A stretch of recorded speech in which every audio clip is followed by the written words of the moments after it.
삶의 우선순위를 분명히 하라라는 제목으로 하나님의 말씀을 전하겠습니다.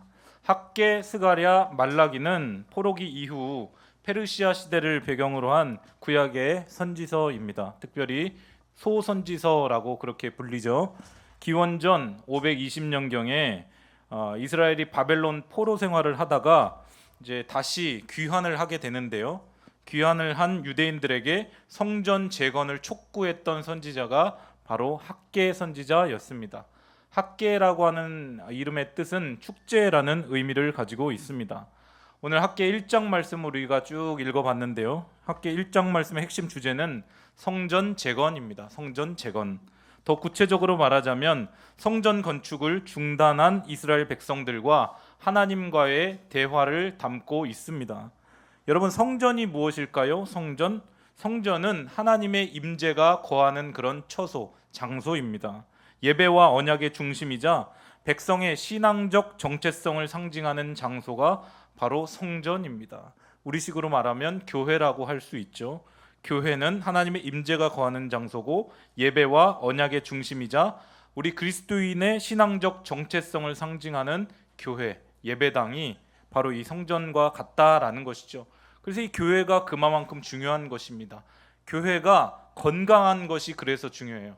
교회가 건강하지 못하고 교회 안에 분란이 있고 교회 안에 갈등이 있으면 성도들에게도 반드시 그 영향을 미치게 됩니다. 악한 영향, 안 좋은 영향, 삶도 잘 안 풀리고요. 아무리 세상 가운데 돈 많이 벌고 그렇게 해도 마음 한켠에 늘 답답함과 불안함이 남아 있습니다.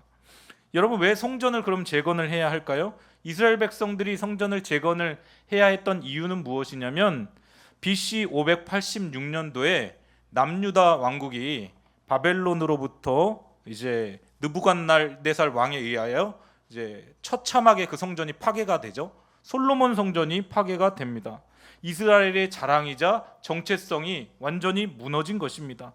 뿐만 아니라 성전 파괴뿐만 아니라 이스라엘 백성들은 바벨론의 포로로 1차, 2차, 3차 세 차례에 걸쳐서 포로로 끌려가게 됩니다. 무려 70년 동안 이스라엘 백성들은 포로 생활을 하게 되는데요. 포로 생활의 고통 속에 있었습니다. 여러분들이 만약 포로로 끌려갔다고 한번 생각을 해보세요. 우리나라가 아닌 다른 나라의 포로로 한번 끌려갔다고 생각해 보십시오. 얼마나 비참할까요? 시편 137편 1절에서 4절까지의 말씀을 보면 이런 말씀이 나옵니다. 우리가 바벨론의 여러 강변 거기에 앉아서 시온을 기억하며 울었도다. 그 중에 버드나무에 우리가 우리의 수금을 걸었나니 이는 우리를 사로잡은 자가 거기서 우리에게 노래를 청하며 우리를 황폐하게 한 자가 기쁨을 청하고 자기들을 위하여 시온의 노래 중 하나를 노래하라 함이로다. 우리가 이방 땅에서 어찌 여호와의 노래를 부를까? 바벨론 포로 생활을 하는데 바벨론 사람들이 이스라엘 사람들에게 야, 너네 나라 노래 한번 불러봐 이렇게 시키는 거예요. 그런데 어떻게 우리가 이방 땅에서 하나님의 노래를 부를 수 있겠습니까? 라고 그렇게 말하는 장면이 시편 137편 1절에서 4절까지 나오고 있습니다. 그들은 바벨론 강변에 앉아서 나라를 생각하며 슬픈 노래를 불렀다라고 했습니다. 실향당한 이 노예들의 노래입니다. 아픔이 있었습니다. 이 배경을 가지고요, 이 본문 배경을 가지고 독일 출신의 혼성 디스코 그룹 보니엠이라고 아세요? 보니엠이 Rivers of Babylon이라고 하는 노래를 만들어 부릅니다. 여러분 아세요? By the rivers of Babylon 이거 There we sat down, yeah we wept when we remember Zion. 이게 이제 시편 137편 1절에 4절까지 바탕으로 우리가 바벨론 강변에 앉아서 이 시온을 그리워하며 노래를 불렀다. 이 이제 가사 그대로 이제 적어놨어요. 그런데 하나님의 섭리와 은혜로 말미암아 바벨론 정권이 페르시아라고 하는 정권에 의하여 박살이 납니다. 그러니까 바벨론은 지금의 지역으로 따지면 이라크, 페르시아는 이란인데, 그러니까 이란이 이라크를 먹어버린 거예요. 그래서 이제 페르시아 정권이 딱 들어섰는데요. 페르시아의 왕이었던 고레스 왕이 딱 보니까 여기에 왜 이스라엘 사람들이 여기 이렇게 섞여 있는 거야? 너희들 다 고향으로 돌아가라. 여기 있지 말고 돌아가라. BC 538년에 고레스 칙령을 내립니다. 이건 역사에 있는 이야기예요. 제가 지금 성경 이야기도 하지만 역사에 그대로 있는 이야기입니다. 감격 가운데 돌아와서 하나님께 감사의 표현으로 하나님, 우리가 포로로 끌려가며 무너졌었던 성전을 다시 짓겠습니다라고 그들이 결단을 합니다. 그리고 돌아와서 기쁜 마음으로 성전을 짓기 시작합니다. 그런데요, 시간이 지날수록 마음이 식어집니다. 결국 건축이 무려 15년 동안이나 중단이 됩니다. 여러분, 우리가 리모델링을 앞두고 있지 않습니까? 그런데 약 3개월 정도의 공사 기간을 저희가 잡고 있죠. 그런데 만약에 업자들이 에이, 이 돈 가지고 우리 못해, 돈 더 줘 하면서 나 몰라라 하고 그냥 방치를 하고, 교인들도 그냥 될 대로 되라, 뭐 우리 집 아니니까 될 대로 되라라고 그냥 이걸 무려 15년 동안이나 방치를 한다면 어떻게 될까요? 완전히 폐허가 되는 것이죠. 이 공간이 폐허가 되는 것입니다.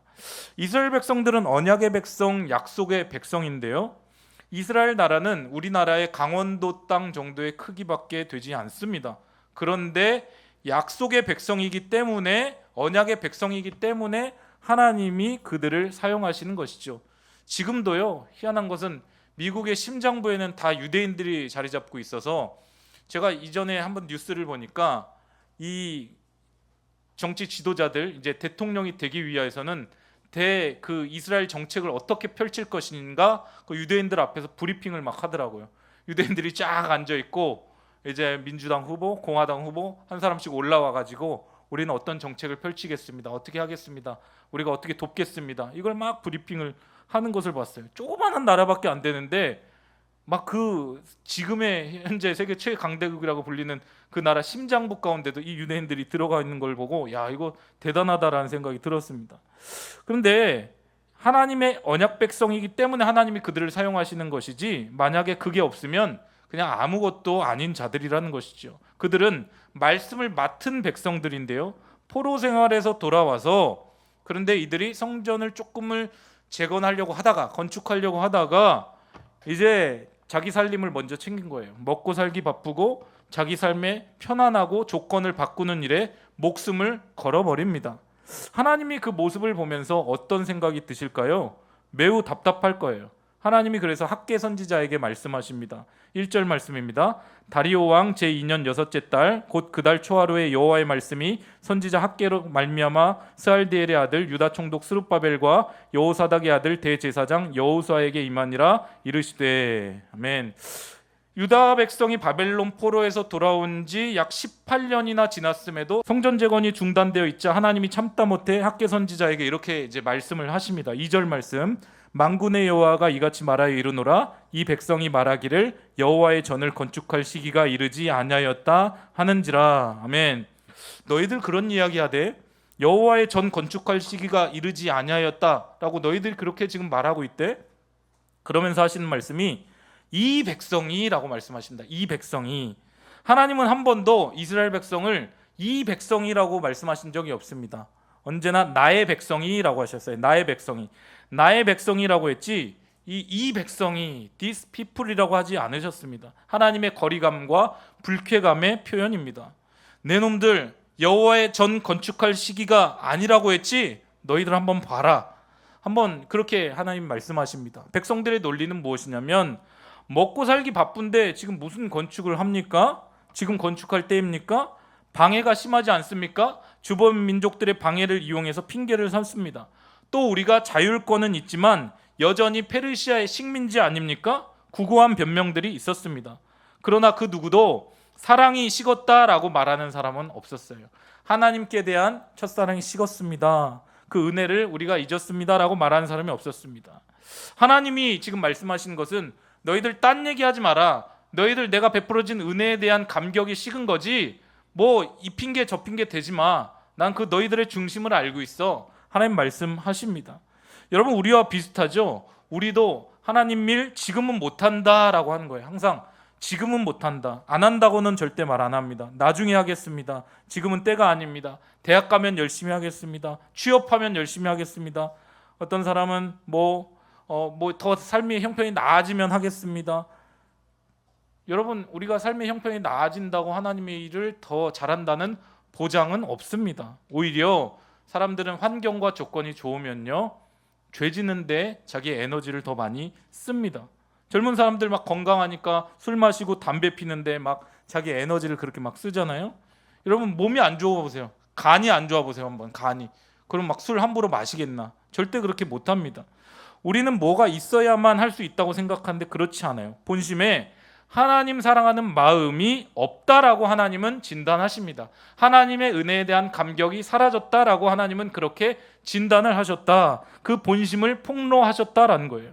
3절에서 4절 말씀, 여호와의 말씀이 선지자 학개에게 임하여 이르시되 이 성전이 황폐하였거늘 너희가 이때 판벽한 집에 거주하는 것이 옳으냐?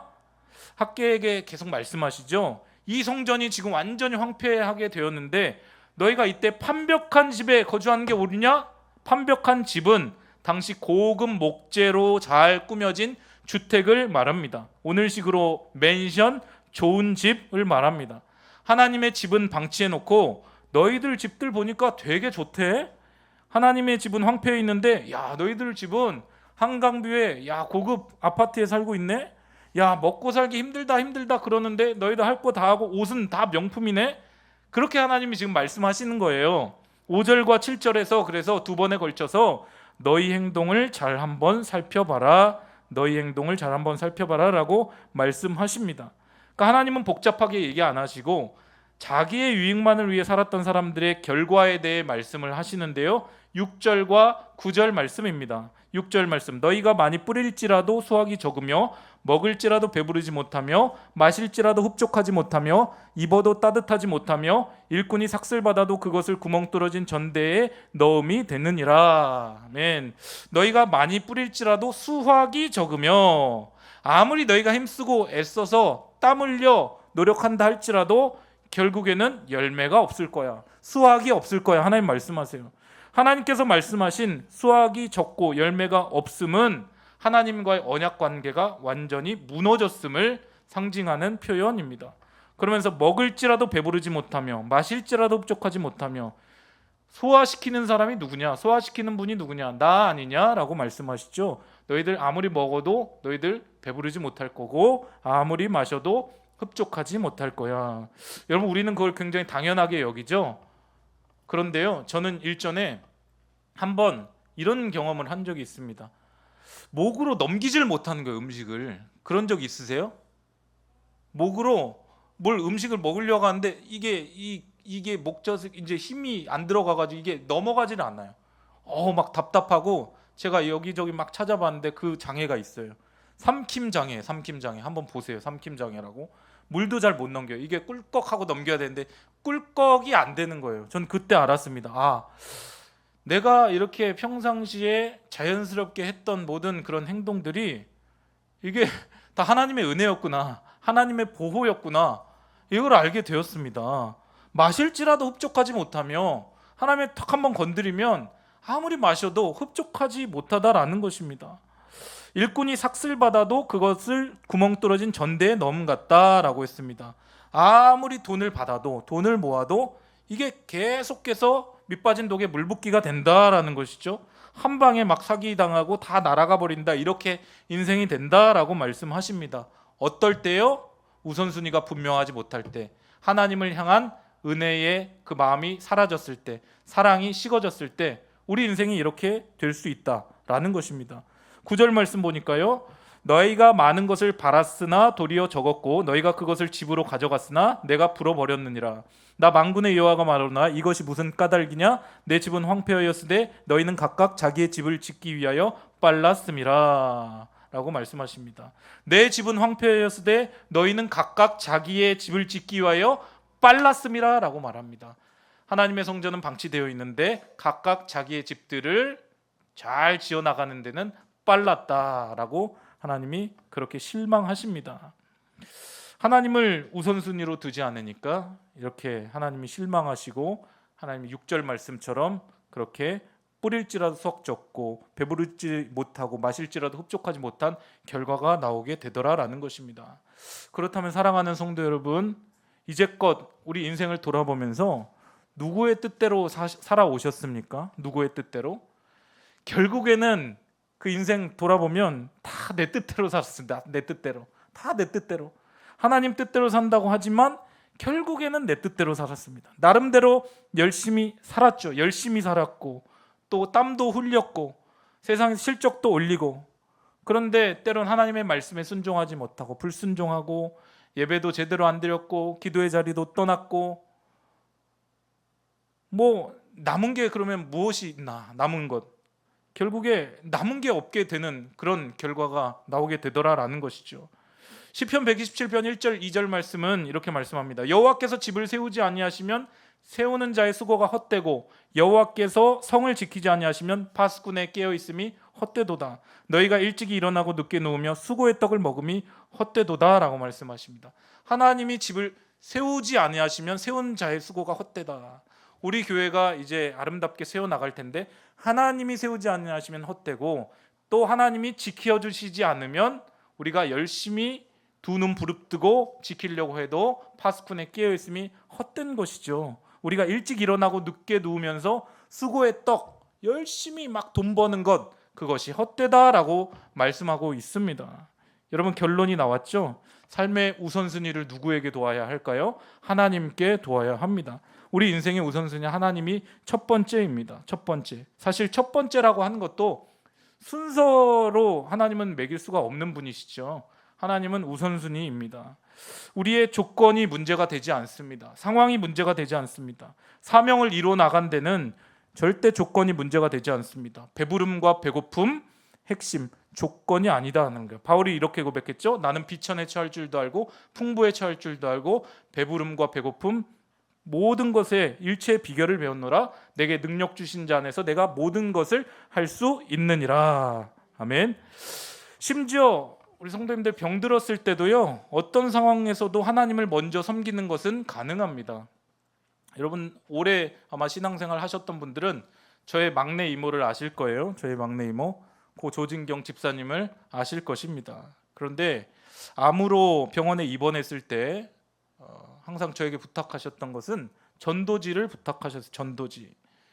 그러니까 입원할 때 전도지를 들고 가, 항암 치료할 때 전도지를 들고 가서 본인이 거기에서 제일 아픈데 거기에서 자기보다 또 아픈 사람들, 힘든 사람들에게 전도지를 나눠주면서 천국 소망을 전하는 것이죠. 무엇입니까? 아파도 사명을 감당할 수 있다라는 것입니다. 우선순위를 하나님께 두면 사명을 감당할 수 있고 그 인생이 달라질 수 있다라는 것이죠. 여러분, 왜 우선순위를 우리가 하나님께 도와야 할까요? 우리는 하나님께로부터 비롯된 인생이기 때문에 그렇습니다. 그리고 하나님께 우선순위를 두는 순간 우리의 인생은 그때서야 변화가 됩니다. 우리의 우선순위가 여전히 나로 딱 기반이 되어 있으면 절대 변화되지 않습니다. 절대 속이 변화되지 않고 겉만 변화되는 것이죠. 그런데 하나님께 우선순위를 두는 순간 우리는 진정 하나님의 마음을 깨닫고 그분을 기쁘시게 해드리고자 하는 마음으로 바뀌게 됩니다. 하나님의 축복의 통로가 됩니다. 그래서 우선순위를 하나님께 두라라는 것은 하나님께서 결국 우리를 위해서 하시는 그런 말씀입니다. 하나님을 위해서라기보다 우리 잘되게 하려고 하나님께서 우리에게 하나님께 우선순위를 두라고 말씀하십니다. 그런 사람을 통해서 하나님의 능력이 나타나는데요, 요셉과 같은 사람이 됩니다. 그 사람이 손만 대면 다 복이 임하는 것이죠. 형통한 것입니다. 그가 하나님께 우선순위를 두었기 때문에 그런 형통한 인생, 자기만 형통한 인생이 아니라 자기 주변까지도 그렇게 형통한 인생으로 변화가 됩니다. 여러분, 저는 이제 전도사 때 이제 27살 때 이제 처음 사역을 했는데요. 그때 처음 이제 사례비를 받았을 때 가장 먼저 이제 어머니로부터 배웠죠. 사례비를 받으면 무조건 11조 또 선교 이렇게 딱 먼저 구별해서 떼어놓으라라고 그렇게 항상 저에게 알려주셨습니다. 왜 그렇게 해야 할까요? 저희 어머니는 그때 당시는 사례비 봉투를 이렇게 받으셨는데 그 봉투를 이제 몰로 목사님께서 이제 전달을 하면 그 봉투를 딱 이렇게 건네 받으시고 항상 기도를 먼저 하셨어요. 기도를 먼저 딱 하시고 하나님 앞에 감사하다고, 주신 것 감사하다고 그렇게 기도를 하시고 또 11조 또 이것저것 이렇게 다 떼셨어요. 그리고 하시는 말씀, 남는 게 별로 없다. 남는 게 별로 없다. 자, 왜 그러면 이렇게 봉투를 구별해서 따로 넣어야 하고 기도를 해야 할까요? 먼저 이 돈을 주신 분은 하나님이시다라고 하는 믿음의 고백 때문에 그렇습니다. 내가 열심히 일해서 사역을 한 대가로 받은 게 아니라는 거예요. 사역을 해서 그 대가로 받은 게 아니라 모든 만물의 주인이신 하나님께서 나의 먹을 것과 입을 것과 마실 것을 채워주셨구나, 이 물질의 주인은 하나님이십니다 라고 하는 신앙 고백의 차원에서 하나님께 10분의 1을 구별하여서 그렇게 따로 떼서 먼저 드리는 것입니다. 그리고 기도하는 것입니다. 사랑하는 우리 청년들도 지금부터 그 훈련이 되어 있지 않으면 여러분들이 나중에 큰 돈을 벌면요, 하기 더 힘들어요. 지금 이렇게 얼마 벌지 못할 때 그때부터 이제 훈련을 해야지, 나중에 막 더 이렇게 많아지면 나중엔 더 힘들다고요. 두 번째, 돈을 구별하여 따로 챙겨놓지 않으면요, 급한 일에 돈을 쓰게 됩니다. 그 돈으로 맛있는 거 사 먹고 또 영화도 보고 싶고 하고 싶은 거 다 하다 보면 하나님 앞에 드릴 것이 없게 됩니다. 이것도 물질도 우선순위의 훈련을 하는 것이죠. 우선순위의 훈련. 이거 저는 이 부분이 참 감사해요. 그래서 어머니께로부터 이런 훈련을 받았다라고 하는 것이 참 감사해요. 만약에 그런 훈련을 받지 못했으면 제 마음대로 그냥 막 알아서 막 다 했었을 것 같아요. 그런데 요즘은 어떻습니까? 요즘 이 시대는 내가 해야 될 것들은 다 하지만 하나님 앞에 드리는 것은 인색하다라는 거예요. 지금 그 말씀을 하고 계시는 거예요. 너희들은 판벽한 집에 거주하면서 하나님의 성전이 이렇게 황폐화되는 게 그게 옳으냐라고 말씀하십니다. 여러분, 우리가 하나님의 것을 구별해 놓지 않으면 내 삶에 급한 것, 내 삶에 필요한 것을 먼저 그렇게 지출하게 되고, 그리고 하나님은 후순위로 밀려가게 됩니다. 하나님이 우리에게 사실 부어주고 싶으신데 우리의 그릇이 너무 준비가 안 된 거예요. 너무 그릇이 작습니다. 하나님은 많이 준비하고 계시는데 내 입을 크게 열라 내가 채우리라 라고 말씀하시는데 우리는 입을 너무 적게 벌리는 그런 행위가 되는 것입니다. 하나님이 백성에게 구체적인 명령을 하십니다. 8절 말씀, 너희는 산에 올라가서 나무를 가져다가 성전을 건축하라. 그리하면 내가 그것으로 말미암아 기뻐하고 또 영광을 얻으리라. 여호와가 말하였느니라. 아멘. 산에 올라가 나무를 가져오라. 이건 적극적인 이 순종의 행동을 요구하는 것입니다. 적극적으로 이제 너희들 몸으로 움직여라 라고 말씀하세요. 단순히 죄를 자백하는 데 그치지 말고 실천적인 결단으로 나가라고 말씀하십니다. 그러면 하나님이 내가 기뻐하고 영광을 얻으리라 라고 하십니다. 그런데 학개서 1장에서 특별한 점은 무엇이냐면 백성이 곧장 반응했다라는 거예요. 곧장 반응했다. 12절 말씀을 볼까요? 함께 읽겠습니다. 시작. 스알디엘의 아들 스룹바벨과 여호사덱의 아들 대제사장 여호수아와 남은 모든 백성이 그들의 하나님 여호와의 목소리와 선지자 학개의 말을 들었으니 이는 그들의 하나님 여호와께서 그를 보내셨음이라. 백성이 다 여호와를 경외하매. 아멘. 그래도 이스라엘 백성들이 대단한 것이 무엇이냐면 하나님의 말씀이 주어졌을 때 믿음으로 아멘으로 반응을 했다라는 것이죠. 이게 너무 부럽습니다. 하나님이 선지자를 보내서 너희들 이렇게 해야 된다, 산에 올라가서 나무를 가져다가 성전을 건축해야 된다 라고 하니까 백성이 다 여호와를 경외했다라고 했습니다. 그게 오늘까지 그 이스라엘을 지탱해오는 힘이 아닌가 저는 그렇게 생각을 하는데요. 하나님의 말씀에 순종으로 반응할 때 어떤 결과가 나옵니까? 13절 말씀, 그때에 여호와의 사자 학개가 여호와의 위임을 받아 백성에게 말하여 이르되 여호와가 말하노니 내가 너희와 함께하노라 하니라. 아멘. 하나님의 말씀에 순종하니까 내가 너희와 함께하노라 라고 그렇게 축복의 약속을 해 주십니다. 저는 우리 성광교회가 하나님이 우리 교회를 생각하시면서 내가 이 교회와 함께하노라 라고 말씀하신 교회가 되기를 원합니다. 임마누엘의 약속이 주어진 교회가 됐으면 좋겠어요. 딱 들어왔을 때 늘 하나님의 임재와 하나님의 영광이 있고 예배가 건조하고 밋밋한 게 아니라 정말 눈물이 있고 감격이 있고 감동이 있고 하나님의 은혜가 있는 그런 예배. 아, 하나님이 이 예배 가운데 함께하고 계시는구나를 누가 와도 느낄 수 있는 그런 교회, 그런 예배가 되기를 저는 바라고 있습니다. 그러려면 사랑하는 성도님들, 하나님의 말씀 앞에 순종으로 반응하는 성도님들 되시기를 바랍니다. 학개서 1장의 성전 건축 명령은 단순히 오늘날 건물 중심의 예배당 건축을 말하는 것이 아닙니다. 예수 그리스도 안에서 우리는 무엇입니까? 살아있는 성전입니다. 너희가 하나님의 성전인 것과 하나님의 성령이 너희 안에 거하시는 것을 알지 못하느뇨? 우리가 하나님의 성전이에요. 성전된 우리 안에 예수 그리스도께서 계셔요. 그러면 우리가 이런 리모델링을 하면서 어디에 집중을 해야 할까요? 어디에 집중? 내 안에 성령께서 거하시는데, 이 안에 성전인데, 우리는 이 내면의 성전이 정말 하나님 보시기에 거룩하고 아름답게 세워져 있는가? 이 부분을 우리가 리모델링 하시면서 계속해서 들여다보아야 한다라는 것이죠. 말씀과 기도로 무너진 예배를 다시 세우고, 나 중심의 삶에서 하나님 중심의 삶으로 그 중심을 이제 이동을 하고, 무기력하고 형식적이고 습관적이었던 신앙생활에서 이제는 생명력 넘치는 성령 충만한 그런 삶, 그런 신앙생활로 우리를 리모델링 시켜야 한다라는 것입니다. 이제껏 이렇게 해왔는데 내가 뭐 바뀌겠어? 그러는 순간 변화는 없는 거예요. 제가 보니까요, 변화되지 않는 건 본인 스스로가 일단 딱 본인이 스톱을 시켜요. 본인이 변하고자 하는 의지가 없어요. 변하고 싶어 하질 않아요. 사람들이 그냥 이대로가 좋은 거예요. 하나님이 보셨을 때는 변화돼야 하는데, 달라져야 하는데 우리는 익숙한 거예요. 여러분, 익숙한 것과 결별하시기를 바랍니다. 자기 자신을 위해 살았던 모든 것들, 어리석은 길 다 버리고 하나님이 우리 성도님들의 삶의 우선순위가 될 수 있기를 축복합니다. 그러면 살아날 수 있다라는 거예요. 그러면 살아날 수 있다. 하나님이 우리 교회 가운데 허락하신 비전이 있어요. 거룩한 비전, 꿈과 비전과 소망이 있습니다. 그렇기 때문에 이 리모델링도 시작하게 하신 거예요.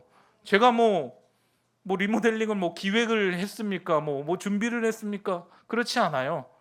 교회발전위원회가 또 세워지고 그 안에서 부분 리모델링 이야기가 나오고, 저는 또 담임 목사로 부임을 하게 되면서 그러면 이 부분을 좀 전체적으로 전면적으로 한번 리모델링을 하면 좋겠다라는 제안을 드렸고, 또 그런 제안이 잘 우리 당회원들과 맞아 떨어졌고, 또 좋은 인테리어 업자가 또 소개가 되었고, 그 인테리어 업자의 마음을 움직여 주셔서 비싼 금액이지 않지만 그 금액 안에서 최대한 아름다운 그런 디자인을 내려고 준비를 하고 있고, 또 주변에 오늘의 교회 백상욱 목사님은 마음을 오픈하셔서 어떻게든 우리 교회를 도와주려고 리모델링 기간 가운데 성도님들의 예배와 영적인 생활이 절대 중단되거나 끊겨지지 않도록 공간을 무상으로 그렇게 임대를 해주셨고, 그러면 이제 우리는 어떻게 해야 되냐는 거예요. 우리는 이렇게 하나님이 모든 것을 잘 준비하시고 계획하시고 끌고 나가시는데,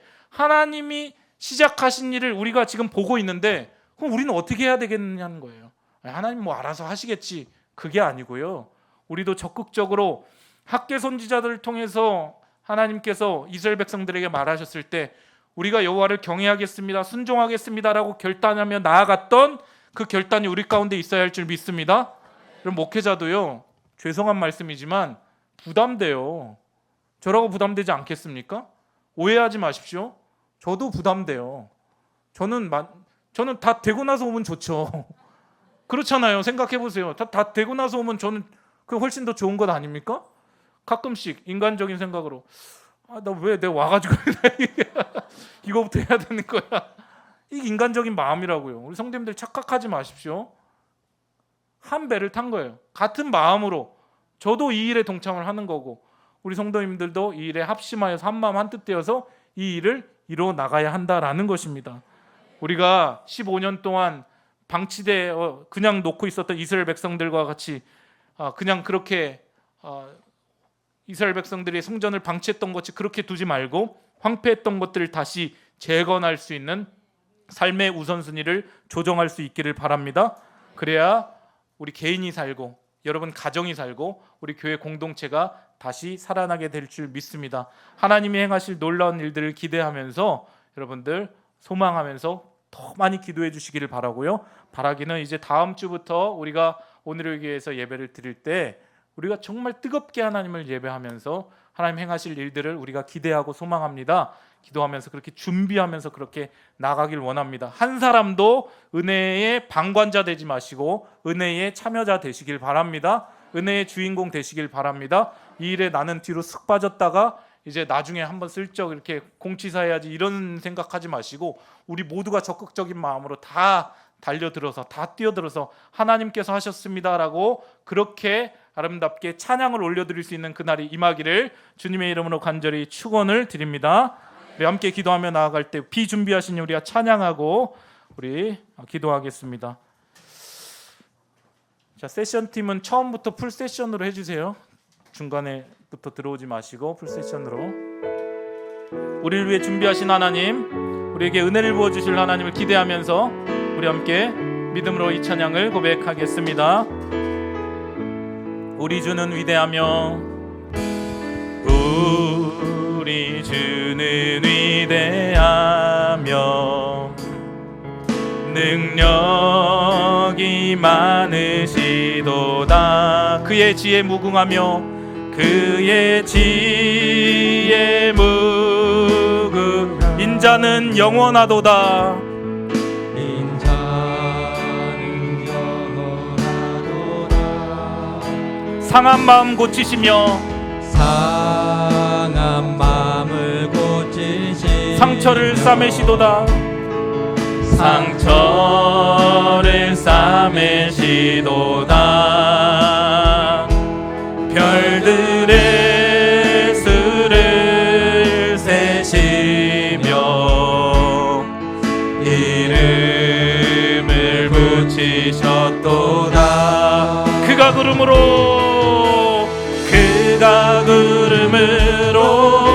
하늘을 덮으시며 땅을 위하여 비준비하시니 예루살렘아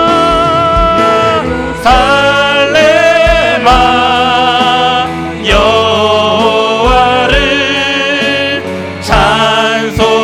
찬송할지어다. 내 하나님을 감사함으로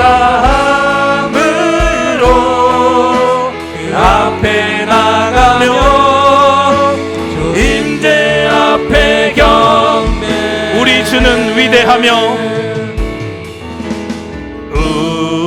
우리 주는 위대하며 능력이 많으시도다. 그의 지혜 무궁하며 인자는 영원하도다. 상한 자를 고치시며 상처를 싸매시도다. 별들의 수를 세시며 별들의 수를 세시며 이름을 붙이셨도다. 아멘. 그가 구름으로 하늘을 덮으시며 땅을 위하여 비준비하시니 예루살렘아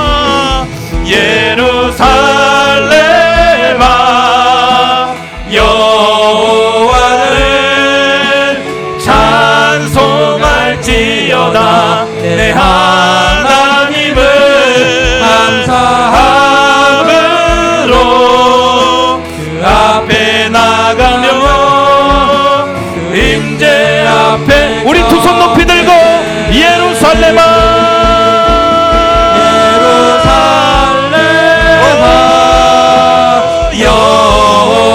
여호와를 찬송할지어다. 내 하나님을 감사함으로 그 앞에 나가며 임재 앞에 다시 한번 믿음으로 고백합니다. 예루살렘아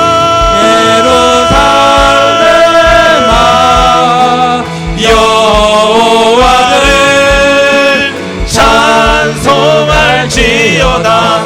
내 하나님을 감사함으로 앞에 나가며 임재 앞에 경배. 우리 이 시간 함께 기도하며 나아갈 때에 하나님께서 친히 주관하시는 리모델링 되게 하시고 온 성도가 이를 위하여 합심하여 기도하게 하여 주시옵소서. 교회 리모델링을 통해 온 세대가 마음껏 하나님을 예배하고 성도 간의 풍성한 교제가 이루어지는 공간이 마련될 수 있도록, 또 리모델링 필요한 모든 재정이 성도의 기도와 자발적인 헌신으로 순조롭게 채워지도록, 한 건의 안전사고도 발생하지 않도록 이 시간 주님의 이름 한번 부르고 통성 기도하며 나갑니다. 주여,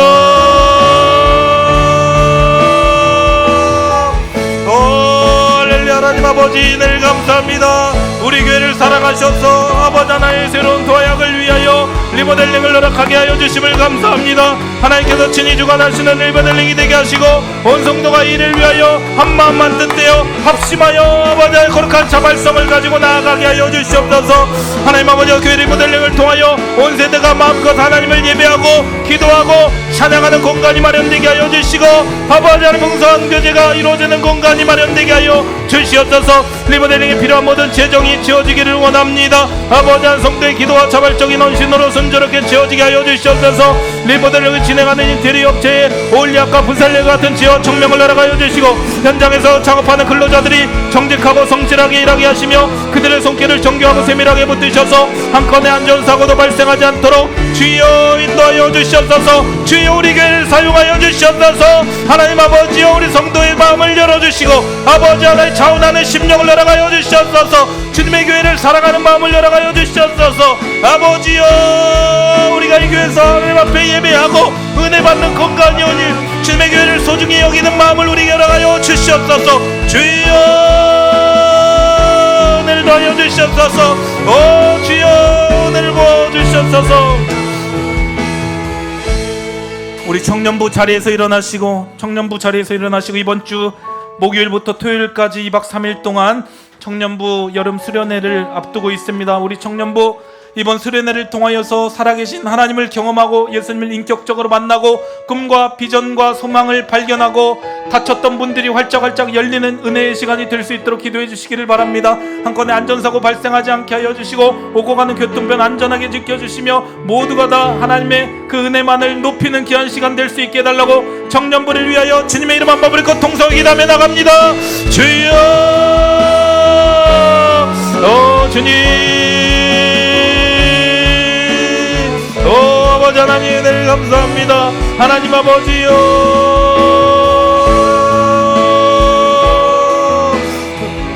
아버지 우리 청년부 아버지 이번 수련회를 통하여서 아버지 하나님 예수님을 인격적으로 만나게 하여 주시고 성령 체험하게 하여 주시옵소서. 방언이 트이게 하여 주시옵소서. 아버지 하나님 다쳤던 분들이 활짝활짝 열리게 하여 주시옵소서. 아버지요, 모든 일정을 성령께서 인도하신 가운데 순조롭게 진행되게 하시고 순서마다 예배하시는 은혜를 풍성히 누리게 하여 주시옵소서. 저녁 집회 시간 가운데 성령님의 강력한 역사가 나타나 하나님의 살아계심을 선명히 경험하게 하여 주시옵소서. 주여,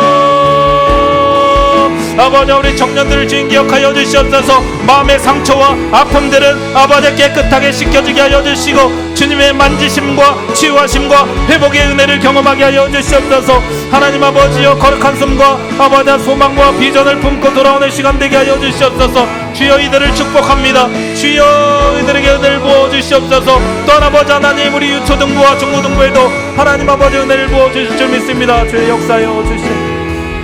우리 청년부 자리에서 앉으시고 하나님 아버지 은혜를 감사합니다.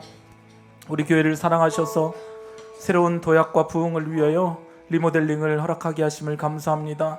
하나님 우리 성도들이 이 일에 한 사람도 방관자 되지 않게 하여 주시고 은혜의 참여자가 되어서 거룩한 자발성을 가지고 자원하는 심령으로 이 일에 동참하게 하여 주시옵소서.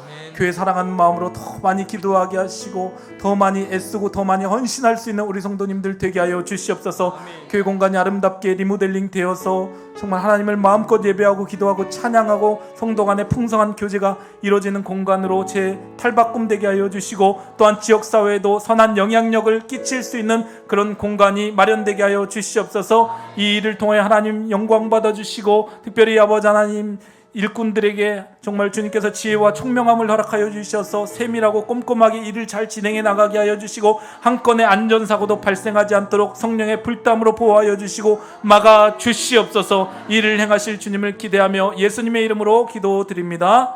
아멘.